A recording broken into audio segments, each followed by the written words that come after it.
This is exactly right. Get into the Hyundai Getaway Sales Event and get away with a deal so right, it almost feels wrong. Right now, you can get great deals on Hyundai's most popular models, including the adventure-ready SUVs like the Hyundai Santa Fe or Santa Fe Hybrid and the Tucson or Tucson Hybrid. Plus, there's the bold and stylish Elantra loaded with the latest tech. Or go all-electric with the Ioniq 5 or the Ioniq 9. So get down to your local Hyundai dealer and get away with a deal you'll love during the Hyundai Getaway Sales Event. Visit HyundaiUSA.com for details. Goodbye.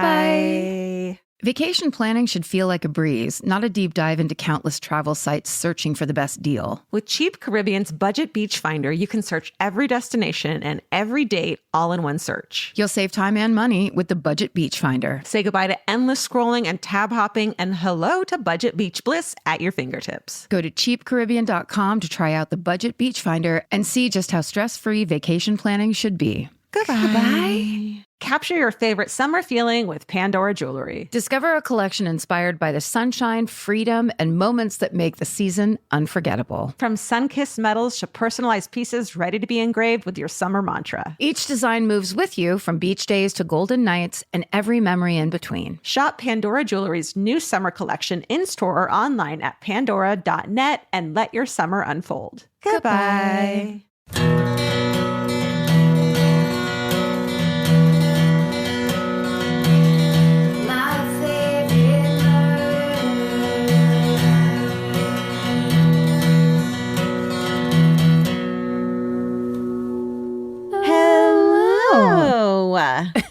And welcome to My Favorite Murder. That's Georgia Hartstark. That's Karen Kilgariff. And hi.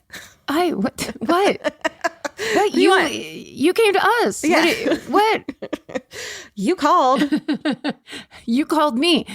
There's a whole era of things like that don't get to happen anymore because nobody makes phone calls on the daily like we used to. Mm-hmm. I miss hanging up on people in the middle of them talking as a joke. That used to be my favorite thing to do. Powerfully, like with the handheld phone and you slam it down, or like quietly? And they're just mid-conversation of someone, you know what I mean? Or just like the second I actually did feel bored and then I knew they would think it was funny, I would only do it to people who would think it was funny. I would just hang up the phone because it's just like, let's not be on the phone anymore. Brutal. Speaking of brutal, how are your holidays going? Has your mom dropped any overt hints about things she wants you to be doing that you don't want to be doing? Mm-hmm. We get it. We hope your holiday's going well. These are our little shorty episodes so that we can have a little holiday break too. But guess what? It's all new content and we're giving a donation for the holidays. This week, our donation is to the National Alliance on Mental Illness. NAMI, N-A-M-I, works to educate, support, advocate, listen, and lead to improve the lives of people with mental illness and their loved ones. Their website is nami.org, so check them out. We're giving them $10,000. If you have anything to give, do it. If you need help, go there as well. And yeah, we're happy to do that. Yes, that's exciting. Mm-hmm. All right, well, it's me this week. And Georgia, I have a story for you that I'd never heard of. But it's kind of like, it's an exciting kind of adventurous, kind of a Coen Brothers vibe. There's a lot going on in the story. Mm-hmm. I think you're going to like it. It takes place at the United States Penitentiary in Leavenworth, Kansas. It's a 30-mile drive from Kansas City.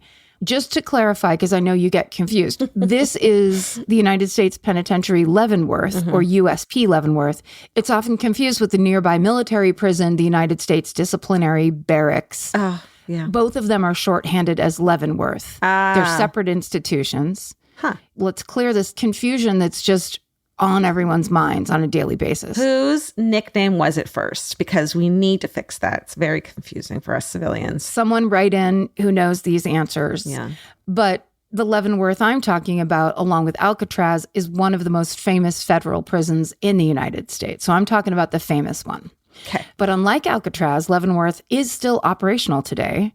It first opened in the late 1890s. And over the years, it has held some infamous criminals. And in the 20s and 30s, when America was in its, public enemy era, legendary gangster and ex-husband of Megan Fox, Machine Gun Kelly, served time in Leavenworth, as did Al Capone's right-hand man, Frank Nitti.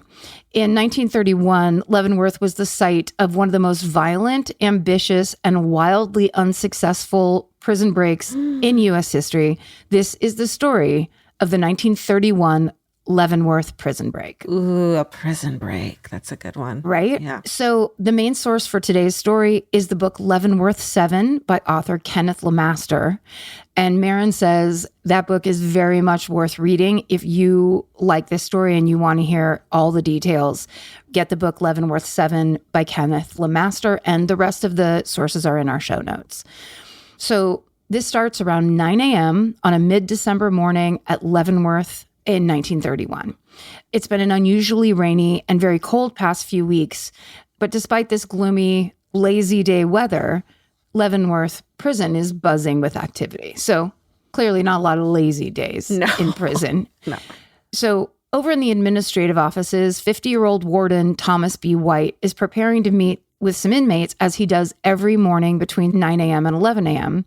Warden White holds these office hours so he can hear the prisoners' complaints or suggestions. Oh, sure.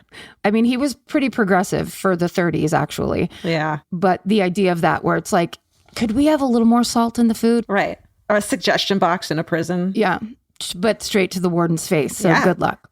If you wanted to go have one of these meetings with Warden White, you would have to leave the more secure part of the prison and enter the administrative area. And basically all you needed at that time to do that was like a hall pass, basically. So if you've seen the movie Killers of the Flower Moon, the new Scorsese movie. Not yet. Yeah. I want to see it so bad. I haven't seen it yet either. So in it, Jesse Plemons, the great actor and Mr. Kristen Dunst, Jesse Plemons, he plays Warden White in that movie. Oh, interesting. Yeah. But in real life, White is a towering 6'4" Texan, a former Texas Ranger, and a special agent for various railroad companies. So he was a Pinkerton. Damn. Then he joined the FBI, where he helped crack the unsolved spate of murders of Native Americans in Oklahoma. That's what Killers of the Flower Moon is all about. Wow. So after working the Osage case, Thomas left the FBI and he joined the U.S. Bureau of Prisons. And he was sent to Leavenworth, where he was expected to bring a much-needed sense of order to the overcrowded prison. And by 1931, Thomas B. White has been Leavenworth's warden for almost 5 years. Coincidentally, that's the same amount of time this one group of inmates has been planning a prison break right underneath the warden's nose. So for almost 5 years, they have been planning to break out of Leavenworth. I guess even nothing but time, right? Yeah. So 3 of these men were sent to Leavenworth for the same train robbery: George Curtis, Grover C. Durrell, and Earl Thayer. The other 4 men are Will Green, Tom Underwood, Charlie Berta, and Stanley Brown. They're all doing time for either assaulting or robbing various mail carriers or post offices. So obviously a federal crime. And because that's so many names to keep track of, we're basically going to just call these guys the Leavenworth 7 or the 7. So each of these men are assigned work duties in the prison. Underwood and Durrell work in... I immediately don't do that. That's really funny. Underwood and Durrell work in the main hospital. Green works in the laundry room. Brown is in the plumbing. Berta is on a construction crew. And Curtis and Thayer work in the prison shoe factory. Which of those jobs would you want if you had to pick Absolutely one? Shoe factory. I would like to work in a shoe factory. You want to. What was the first one again? The first choice was the hospital. I do the hospital. Hospital, laundry room. You could be a plumber, construction crew, or shoe factory. I feel like plumber's the worst. A plumber in a prison? No, thank you. Oh, yeah, that's true. It's like, it's a bunch of drugs down here. That's why your toilet isn't flushing, because you are hiding and muling drugs. Yeah. So the reason the morning is so busy in Leavenworth is that some inmates are headed off to their job posts while many are leaving their overnight shifts and headed back to their cells. And then others are just going out to the mess hall for breakfast. As writer and historian Kenneth Lemaster points out, quote, one of the most unsettled times in an institution is when you have a large movement going on. If you've got thousands of inmates running around the institution, they could move a little unnoticed, end quote. And that's exactly what the Leavenworth 7 are banking on. So instead of heading to where they're supposed to go, the men take advantage of the morning rush and they head to their stash spots where they've been hiding weapons for the past 4 to 5 years. This arsenal includes a shotgun, a rifle, 6 pistols, 17 sticks of dynamite, blasting caps, and cords, and hundreds of rounds of ammunition. Like, I wouldn't even know where to get that today as a civilian. And they figured out how to get that in prison. You know, it's the bad guy era, right, as we said. And they've been doing it. They've been like stowing it away for so long that it's like if they've gotten, 2 a year, accumulated, then it's accumulated. But it would just be so hard to be that patient. Hell no. It's not easy smuggling this much firepower into a federal prison, obviously, but the Leavenworth 7 have been working on this for 5 years. So they've been conspiring with their gangster friends on the outside to get everything they'd need to make a successful prison break. And they also had help on the inside. Some prison officers for $1 would either send or receive letters from the outside world. And in these letters, the 7 used code words to request certain supplies and to instruct their friends on how to sneak them into the facility undetected. So according to Kenneth Lemaster, this is how they did it. The weapons were sent in boxes labeled as glue, shoe paste, and oil. Right? And members of the 7, presumably the ones who worked in the shoe factory, they noticed that the shoe repair supplies usually come with a warning label on the boxes that said things like, do not open because, quote, doing so could cause the materials to dry out and become unusable. Smart. So it was like a normal practice to just, these are shoe supplies. Don't open it. Don't inspect it. Just send it through. So smart. Right? So once the weapons were inside the prison, the 7 would intercept them and stash them away. And so in the last few days, everything that they've requested has finally come in. They've gotten the last bunch of stuff that they needed. So now it's time to put their big, almost 5-year plan in motion. The original plan would have been that the 7 bust out of prison and get picked up on a nearby road in a getaway car. But the group's go-to guys on the outside have just been involved in a bank robbery that turned deadly. So they're currently on the run and they can't come and be the getaway driver. None of them. Yeah. That happens. Hang around the barbershop. You're going to get a haircut. You know what I'm saying? Can I tell you my new favorite saying? Yes. Play stupid games, win stupid prizes. Where'd you get that? Real Housewives of Orange County? Something like that. I don't know. It's like, I fucking love it. It's true. So even though they don't have a solid getaway plan, the Leavenworth 7 decide they're just going to wing it. They cannot wait another minute. It is officially go time. The Hulu original series Furious is now streaming on Hulu and Hulu on Disney+. From Liz Merriweather, the Emmy-nominated executive producer of Dying for Sex and The Dropout, comes a gripping psychological thriller. Starring Emmy Rossum, Furious follows Alice Black, a rookie FBI agent on the hunt for Catherine, a mysterious and calculating female serial killer. It's Alice's first case on the job, and she's already bitten off more than she can chew. While Alice believes justice is achieved through law enforcement, Catherine has lost all faith in the legal system. She's taken it upon herself to terrorize the rich and powerful men of New York in her pursuit of vengeance. As Alice and Catherine's twisted game of cat and mouse unfolds, the lines between good and evil and right and wrong begin to blur. With shocking crimes, tangled relationships, and secrets that change everything, Alice discovers there's a thin line between hunter and prey. Watch the Hulu original series, Furious. Now streaming on Hulu and Hulu on Disney Plus for bundle subscribers. Terms apply. Goodbye. In the summer, healthy habits are easy to keep.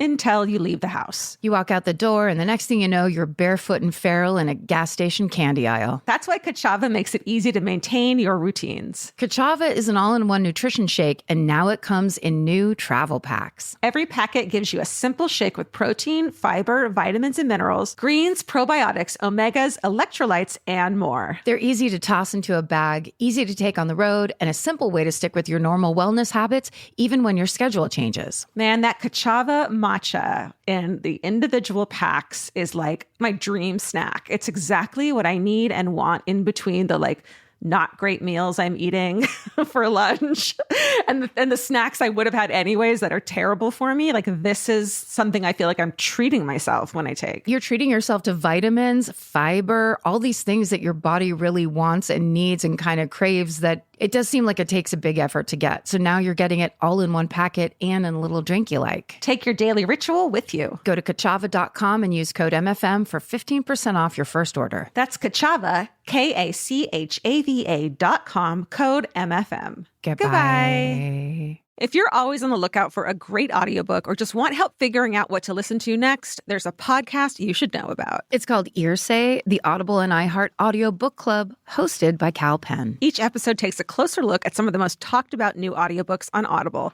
spanning a wide range of genres from sci-fi and literary fiction to rom-coms, thrillers, and comedy. Cal is joined by guests who dig into what these stories are about, what makes them stand out as audiobooks, and why they're connecting with listeners right now. If you're looking for your next listen, this is a great place to start. Listen to Earsay, the Audible and iHeart Audiobook Club on the iHeartRadio app, Apple Podcasts, or wherever you get your podcasts. Goodbye.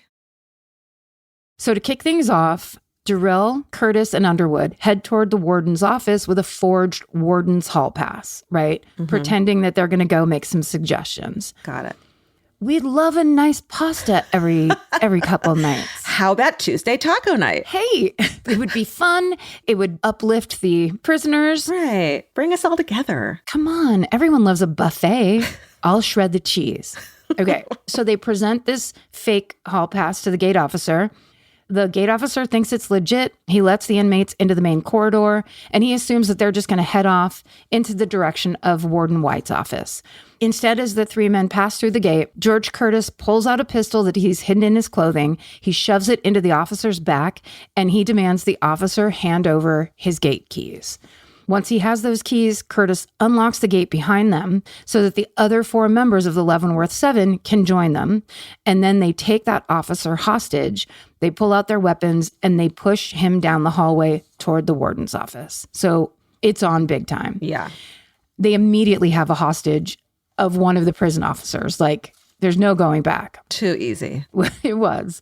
When they get to the warden's office door, they push their way inside and they take two clerks and the warden's secretary hostage. So there's like the inner office and then the warden's office is the inner office. Okay. So they grab those people. Meanwhile, Warden White, he's in his office just beyond the second set of doors. So he's meeting with his first inmate of the day, who just so happens to be another famous criminal. It's Fred Barker, the son of Ma Barker of the Barker Carpus Gang. Is that just a coincidence? If you want to go re-listen to episode 364, the BI, where I tell you the story of Ma Barker, that's where he got sent after he was arrested. So he was, it's not a coincidence only in that he's also a famous guy. Yeah, that's all I mean, is like a coincidence that someone we know is in the office at that very moment. It's just storytelling magic is what it is.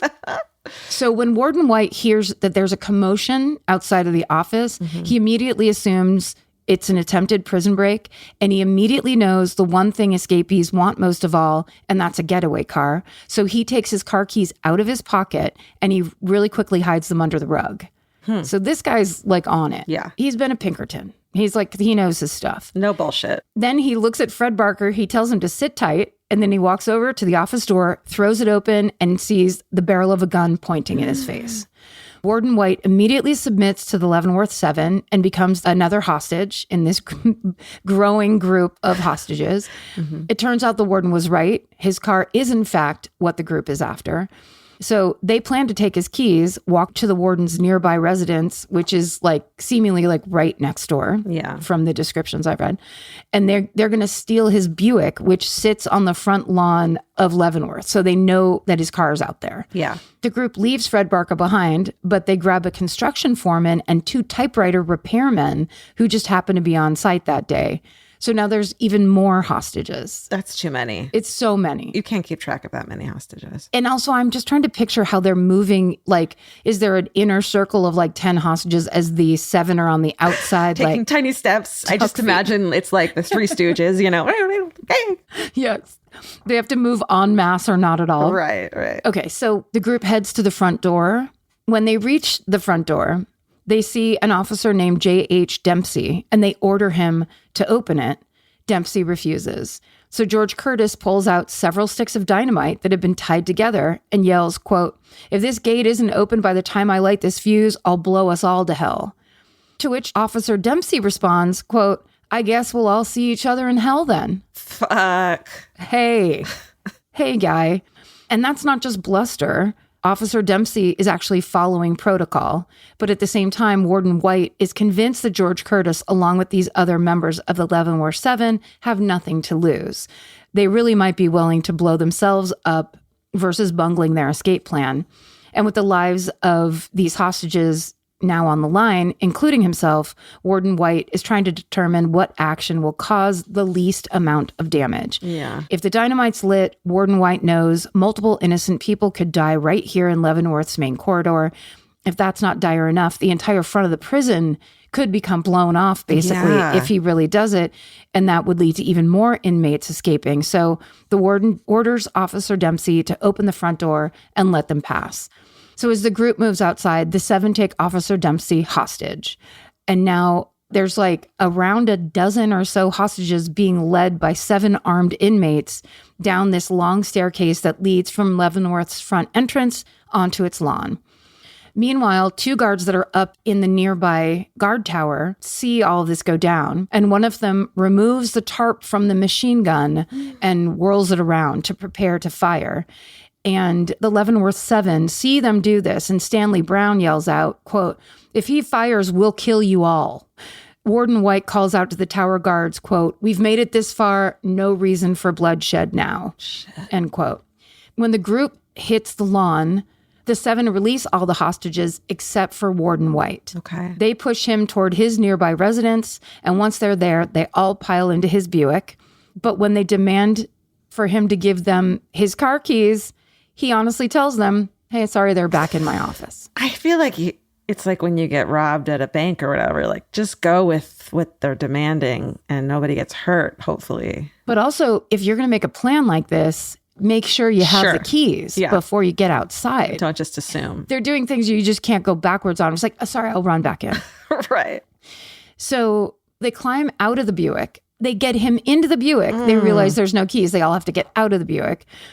They grab the warden, and then they head towards the main road that runs in front of Leavenworth Metropolitan Avenue. And as they do that, a car comes down the street. So the 7 draw their weapons, they force the car to stop, and they tell everyone inside to get out. Mm-hmm. Now, it just so happens that this car is filled with soldiers from the nearby military base coming back from having gone rabbit hunting. But they are no match for the desperate and overly armed escapees. The 7 overtake the vehicle, they throw Warden White inside, and they drive away. And when they do, they find this car is filled with hunting equipment, including several more guns. Oh, dear. Yeah. But if it seems like the Leavenworth Seven's plan is off to a great start, that's not going to last very long.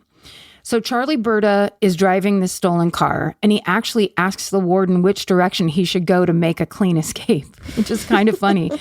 And then the warden gives him a straight answer. He says, "You should take the road that leads toward Missouri. And that way they can disappear like on back roads before anyone can pick up their trail." Mm-hmm. But then Charlie is like, "Wait a second, you're trying to trick me." So he does the opposite, and he immediately makes a hard turn onto a dirt road.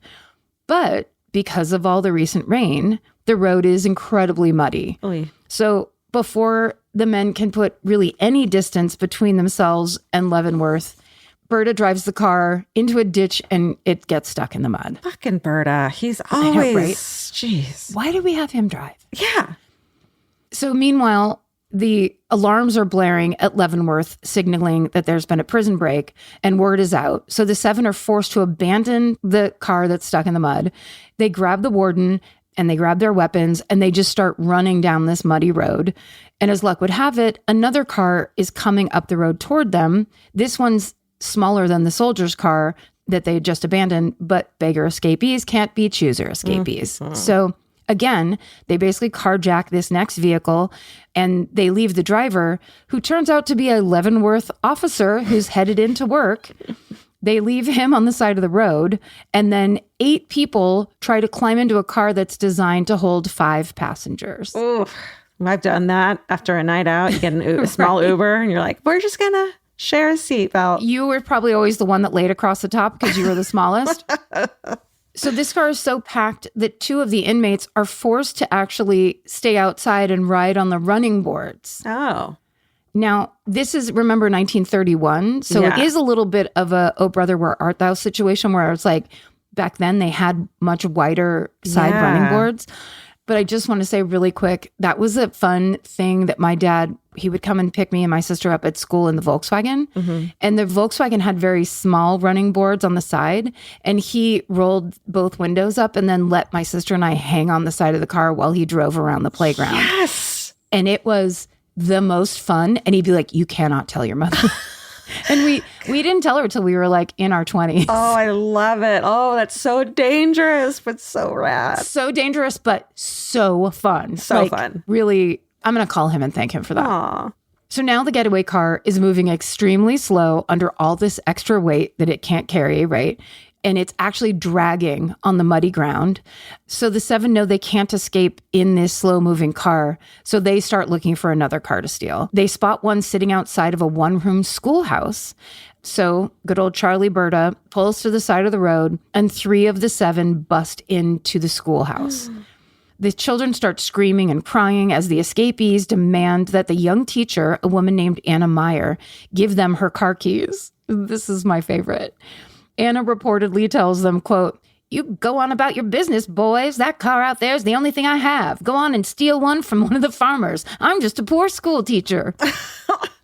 So she fucking sasses them immediately. Yeah.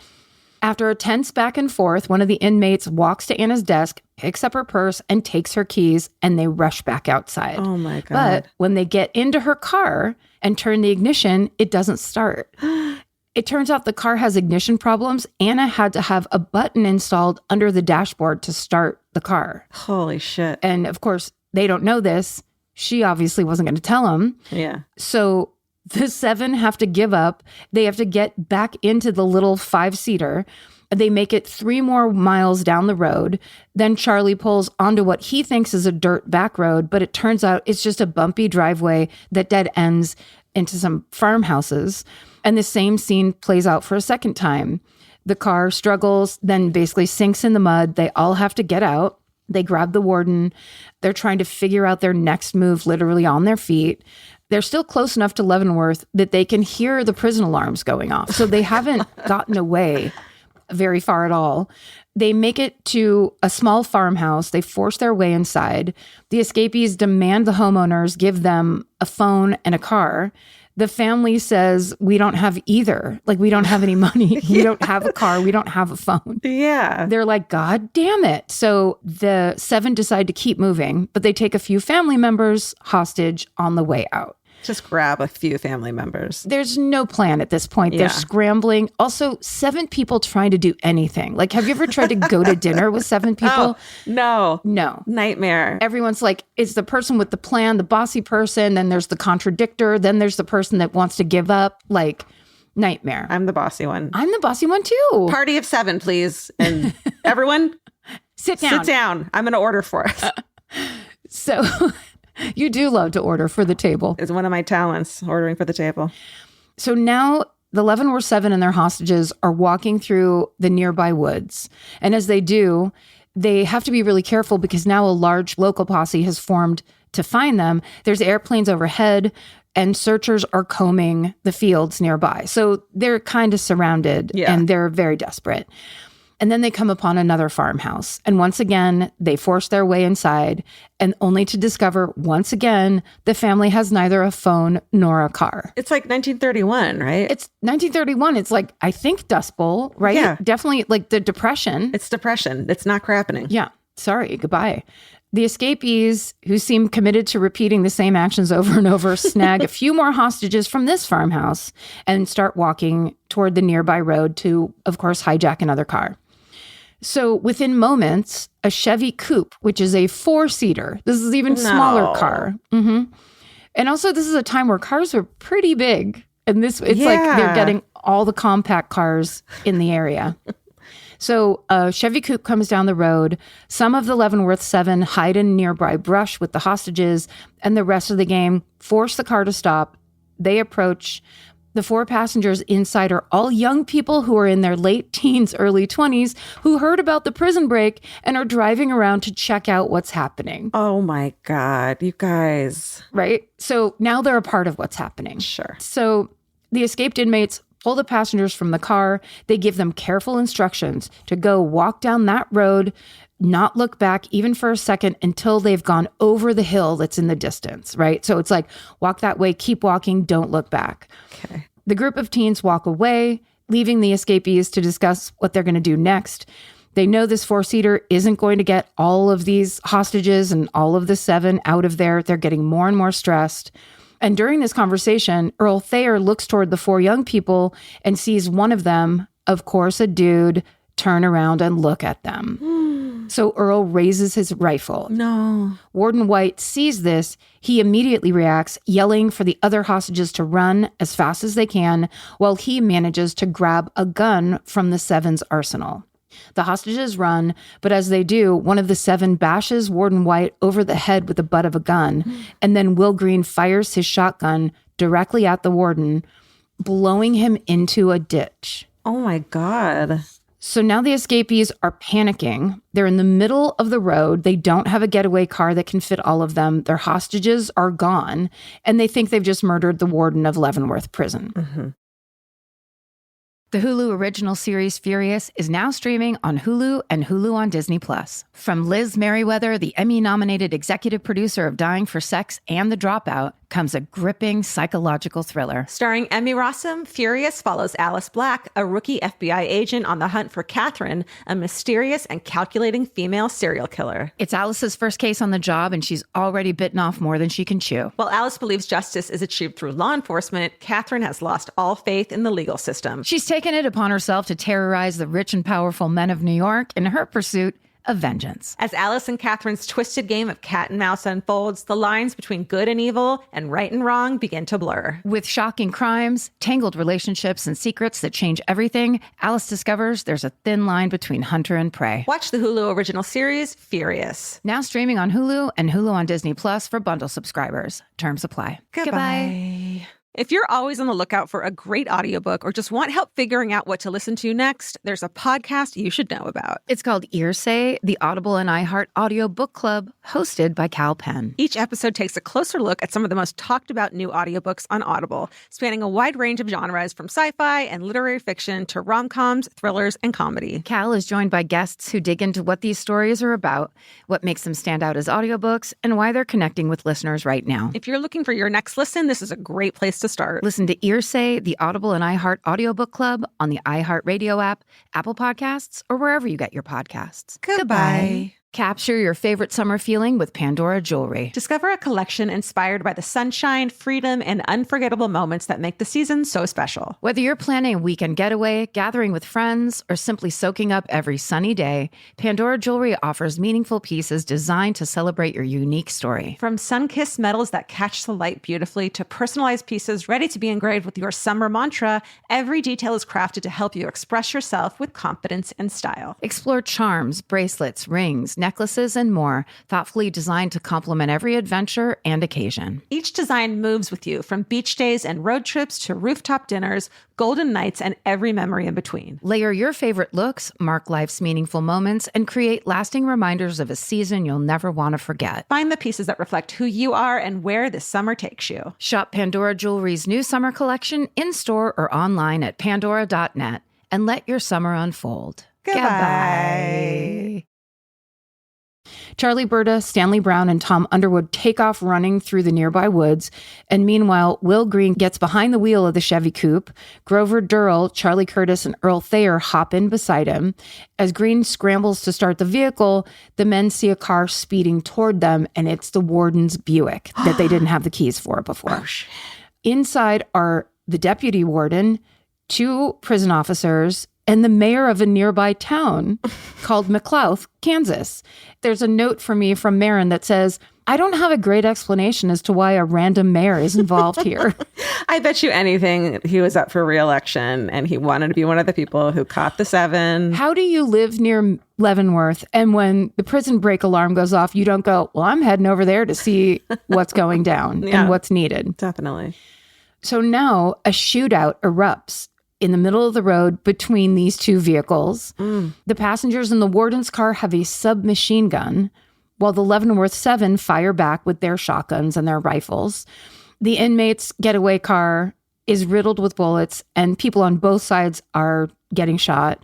An officer in the warden's car is shot in the neck and the arm. And on the Leavenworth 7 side, driver Will Green is shot in the head, and he's temporarily blinded. But amazingly, nobody dies in this gunfight. Holy shit. It's like, it was such a different time. Yeah. The bullets were different, I think, too, right? And the guns, I think. And the guns, yeah. So somehow Green manages to drive away from the warden's vehicle because the warden's vehicle's been damaged in this shootout. So even though they have a small, bad car, it's not as bad as the warden's at this point. And he's able to take a sharp turn on what he thinks is a country road. They keep thinking these are country roads. When will they learn? Yeah. How city are these people? Because again, it's another driveway to a farmhouse. And like every other road we've encountered so far, it's extremely muddy. This makes the third getaway car that sinks and gets stuck in the mud. Jesus. So the remaining prisoners abandon that car. They start running up this mud road with a new level of urgency, except for Earl Thayer. Thayer does not want to go into another farmhouse just to have this exact same scene play out again. No car, no phone. So he tells Green, Durrell, and Curtis that, quote, "We have a 1 in a million chance of escape if we enter that house." Yeah. So Earl Thayer breaks off from the group as the other men continue up the road. The farmhouse is owned by 73-year-old Emerson Salisbury. He lives there alone, and he maybe can't hear the prison alarms going off because as Green, Durrell, and Curtis approach his home, Salisbury asks, "Howdy, boys, you going hunting?" Old Sal's. Sal's just never gets it. He never catches on to the plot. And he's never met a stranger. It's like, even if you're carrying a large shotgun, he's like, "What's up? Oh my God. Get over here." The three men push past old Sal's into his house. They draw their weapons and they wait for the posse to show up. It only takes a few minutes before Salisbury's home is showered with bullets, bombs, and tear gas. Holy shit. Luckily, Emerson Salisbury somehow manages to escape unscathed, and he will later say, quote, "There was so much tear gas, I thought I was going to suffocate." So a 73-year-old got to look back on the time that he was involved in a prison break. It's amazing. Okay, so this shootout at the Salisbury home lasts for hours. Finally, when the gunfire coming from inside the house stops, a member of the posse carefully approaches, goes inside, and finds the bodies of George Curtis, Grover C. Durrell, and Will Green, all shot to death. A later investigation will reveal that these men took their own lives. So basically, it was like they knew there was no hope, and they weren't going to go back to prison. The three members of the Leavenworth 7 who tore off into the woods, Tom Underwood, Stanley Brown, and Charlie Berta, are tracked down before the day is through.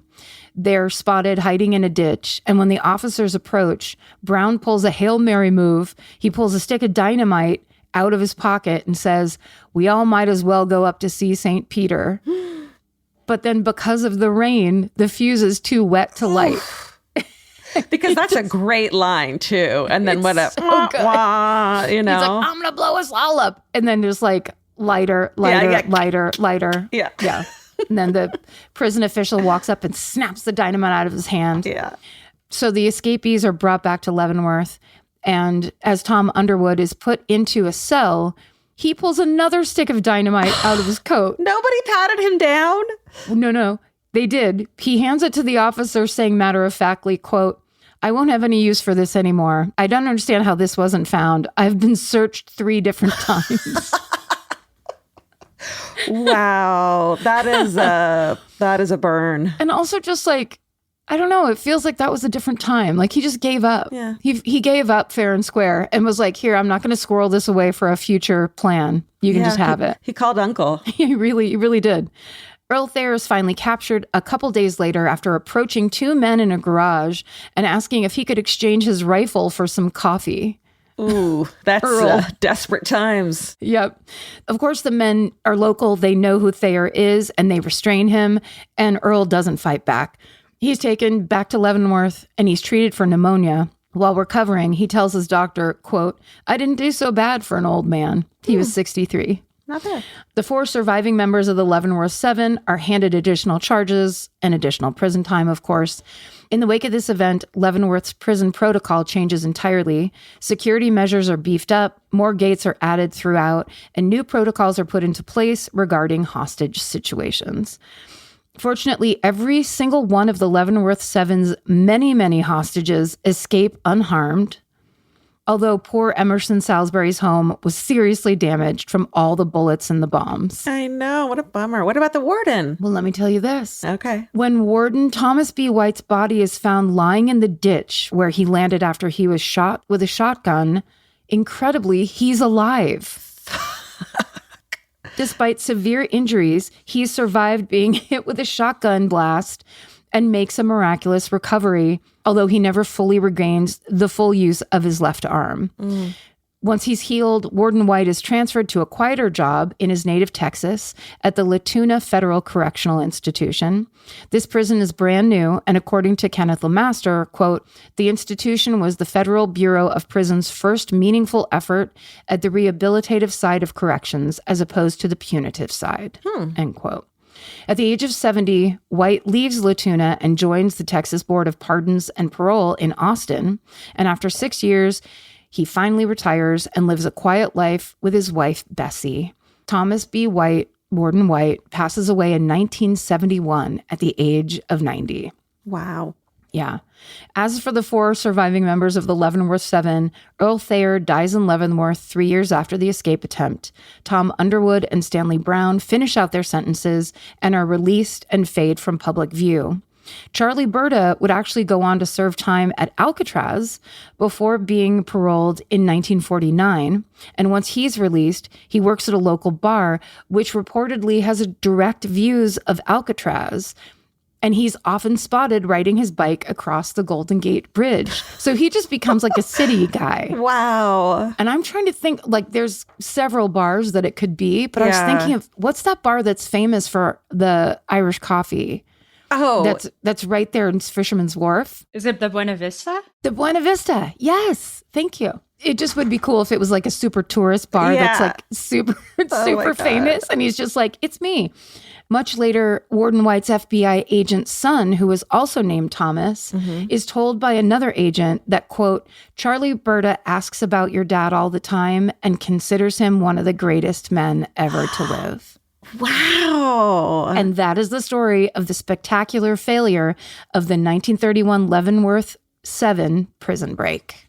Holy shit. That was a caper. Right? Yeah. That was wild. That was great job. Great holiday story. Thank you. That was kind of a fun one. Yeah. But then also with shotgun blasts and sticks of dynamite. Totally. Oh, man. What a mess. Yeah.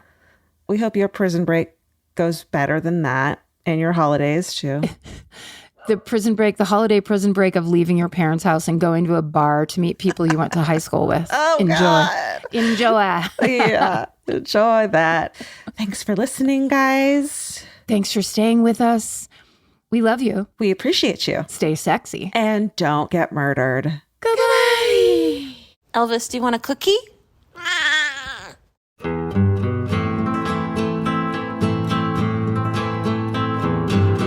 This has been an Exactly Right production. Our senior producer is Alejandra Keck. Our managing producer is Hannah Kyle Creighton. Our editor is Aristotle Acevedo. This episode was mixed by Liana Squillace. Our researchers are Maren McClashin and Allie Elkin. Email your hometowns to myfavoritemurder@gmail.com. Follow the show on Instagram and Facebook at myfavoritemurder and Twitter at myfavemurder. Goodbye. The kids are back in school. Now it's your turn to head back to the beach. During Cheap Caribbean's Back to Beach sale, save $200 site-wide on vacation packages of 4 nights or more with code 200BEACH. Trade school drop-offs for beach walks, lunch boxes for beach bars, and your daily routine for adults-only relaxation. Use code 200BEACH and get more beach for less money. Book your beach vacay today at cheapcaribbean.com. Goodbye. Bye. In the summer, healthy habits are easy to keep.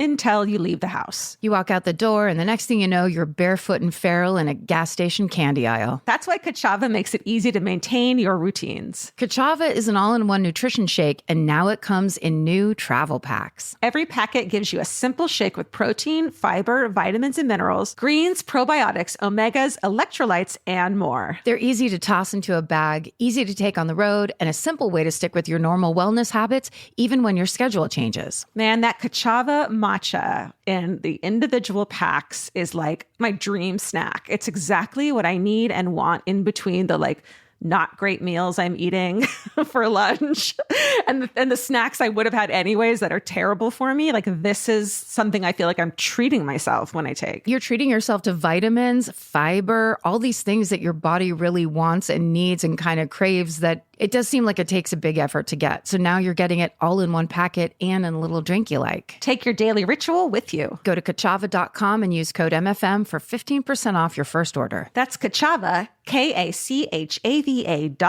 code MFM. Goodbye. Whether it's help with hormone therapy, weight management, or sexual health, every woman should have access to affordable prescription medication and personalized care that understands the whole woman. Join me, Dr. Doug Lucas, clinical lead of hormone optimization and longevity at LifeMD, along with other leading experts on the podcast, Here's Something Good on Women's Health and Longevity. To learn more, go to lifemd.com/iHeart.